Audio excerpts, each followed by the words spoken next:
छात्रवृत्ति घोटाले के नाम पर करोड़ों रुपए डकारने वाली शैक्षिक संस्थाओं के संचालकों ने अपने शिक्षण संस्थानों का डाटा फॉरवर्ड करने के लिए संबंधित अधिकारियों पर राजनीतिक दबाव बढ़ा दिया है। उनके द्वारा अधिकारियों को कई प्रकार से दबाव बनाकर परेशान किया जा रहा है। आपको बता दें कि पूर्व में 23 करोड़ के छात्रवृत्ति घोटाले को लेकर के तत्कालीन समाज कल्याण अधिकारी करुणेश त्रिपाठी को निलंबित किया गया था। उसके बाद समाज कल्याण अधिकारी के रूप में रमाशंकर गुप्ता को चार्ज दिया गया।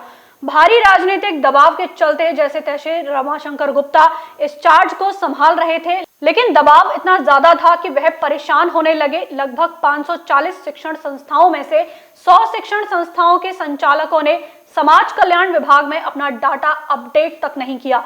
बची हुई 440 शिक्षण संस्थाओं में से मात्र 298 शिक्षण संस्थानों में अपना डाटा अपडेट किया। उनके द्वारा सीट और फीस की जानकारी दी गई। करीब 142 शिक्षण संस्थान द्वारा अभी तक कोई भी किसी भी प्रकार का डाटा नहीं दिया गया है।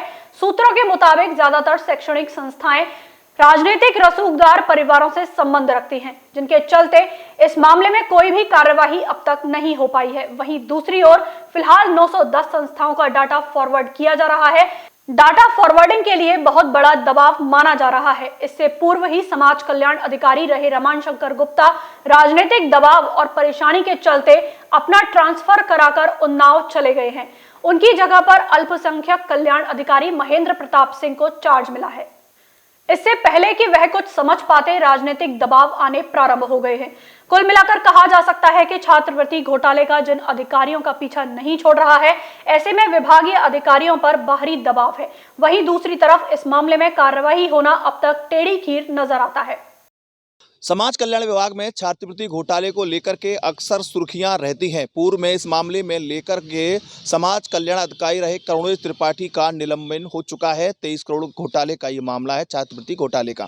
इसके बाद रमाशंकर गुप्ता जी को चार्ज दिया जाता है। उसके बाद भारी दबाव के चलते वो चार्ज को संभालते रहे, लेकिन रुकूं या जाऊं की स्थिति बनी रही और राजनीतिक गलियारों से, सूत्रों से ये खबर मिली कि उनका ट्रांसफ़र उन्नाव हो गया है। हालांकि वो कुछ दिनों तक ट्रांसफ़र को रोके रहे, या ये कहा जाए कि राजनीतिक लोग रुकवाते रहे कि उनका काम हो जाए। आखिरकार नहीं हुआ और वो रिलीव हो गए।